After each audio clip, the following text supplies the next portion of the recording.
Olá pessoal, tudo bem? Esse vídeo tem como objetivo falar de dois assuntos importantes da teoria literária.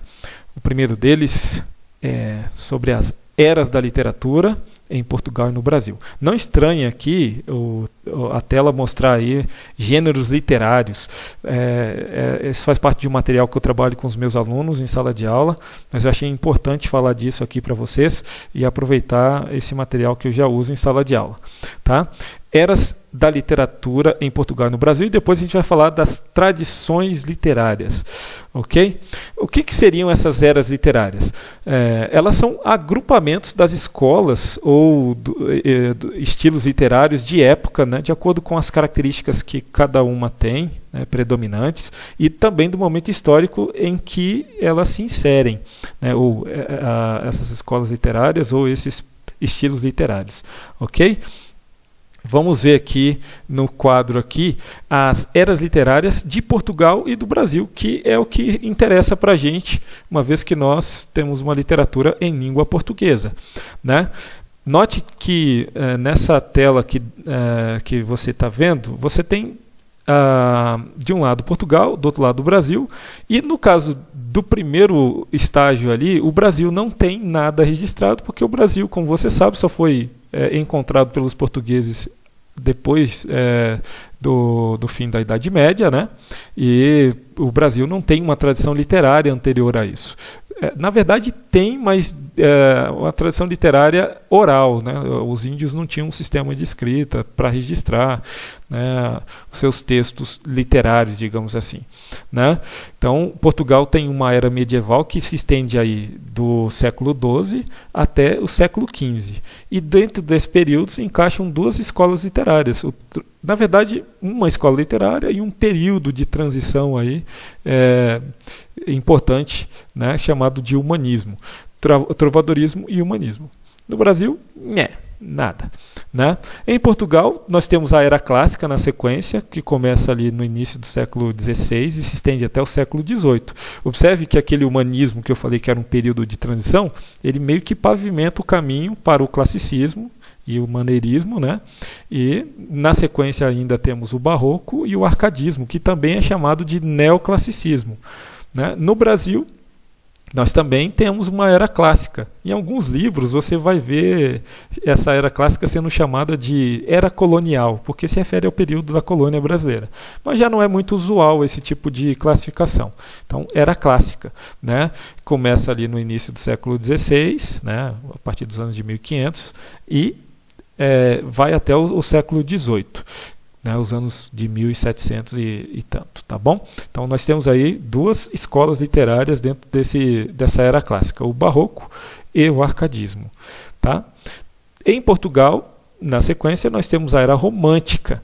Ela tem esse nome por conta do romantismo, né? O romantismo teve uma importância muito grande no cenário artístico, filosófico, até na política, na economia, né, entre outras coisas que a gente poderia destacar, e por isso a era é chamada de Era Romântica, né? Essa era se estende do século XVIII até o século XX, né? Essa era romântica é constituída aí pelas escolas literárias do romantismo, do realismo, do naturalismo, parnasianismo, simbolismo e modernismo. Isso é em Portugal.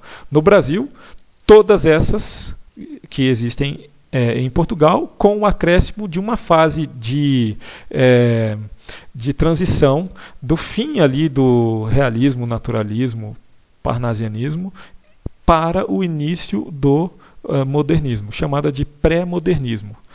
Não é necessariamente uma escola literária, nem um estilo de época, mas é uma mistura de tudo que estava acontecendo ali, especialmente ali nos anos que antecederam ali a Semana de Arte Moderna, né, de 1922. Né? Há quem diga, inclusive, que nós já vivemos uma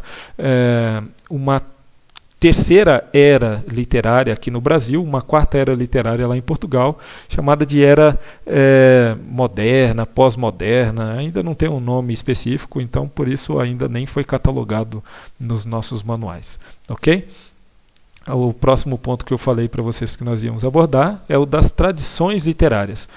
tudo que é produzido em literatura, né, vai se ajustar ou a uma ou a outra dessas duas tradições, né?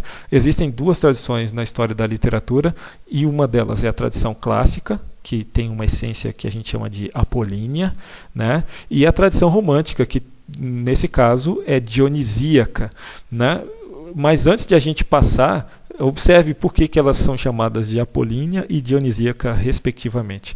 Apolínea porque se refere a Apolo, o deus grego que se torna aí uma espécie de patrono das belas artes, da arte clássica, da arte suntuosa, cheia de detalhe, feita para se tornar aí exemplares de beleza, né? Que tem cuidado com as proporções, com os exageros, entre outras coisas, né? Já dionisíaca refere-se a Dionísio, o deus grego, que também é chamado de Baco na mitologia romana, né? É o deus que normalmente é associado com o carnaval, com o vinho, com as festas, né? Com as festividades populares, e por isso a arte parece ser mais popular, mais libertária. Entendeu?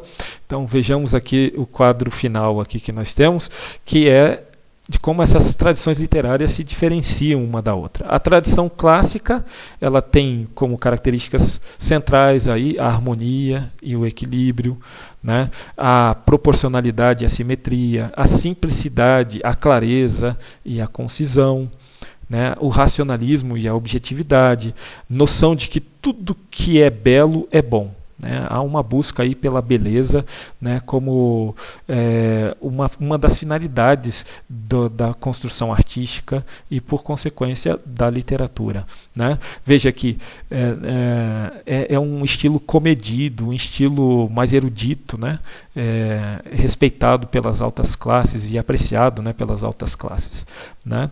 Já as tradições literárias, a tradição literária romântica, ela vai numa espécie de contramão em relação à tradição clássica, né? Observe que, se de um lado tem a busca pela harmonia e o equilíbrio, a tradição romântica propõe a desarmonia e o desequilíbrio, né?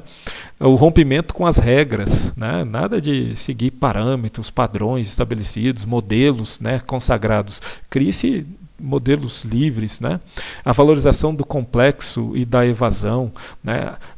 A simplicidade que é valorizada na arte clássica, ela é trocada pela complexidade, aquilo que, né, faz com que as pessoas se concentrem tentando entender o sentido, né? E também a evasão, que é a fuga da realidade, a busca por outros espaços de concentração, né? Ou outras formas de visão da realidade, né? Tem também o sentimentalismo e a subjetividade, né? Extravasamento sentimental, emocional, né? E também a visão parcial do mundo, né? A visão do eu em relação ao mundo que vive, né? E ele vai se manifestar conforme se sente, conforme ele acredita, né? Entre outras coisas. E a busca pelo misticismo e o irracionalismo aí, também como características dessa tradição literária. É isso. Espero ter ajudado com essas informações, que você consiga se desenvolver nos seus estudos acadêmicos. Muito obrigado por ter acompanhado até aqui. E lembre-se sempre, ajudem seus pais e lavem as mãos.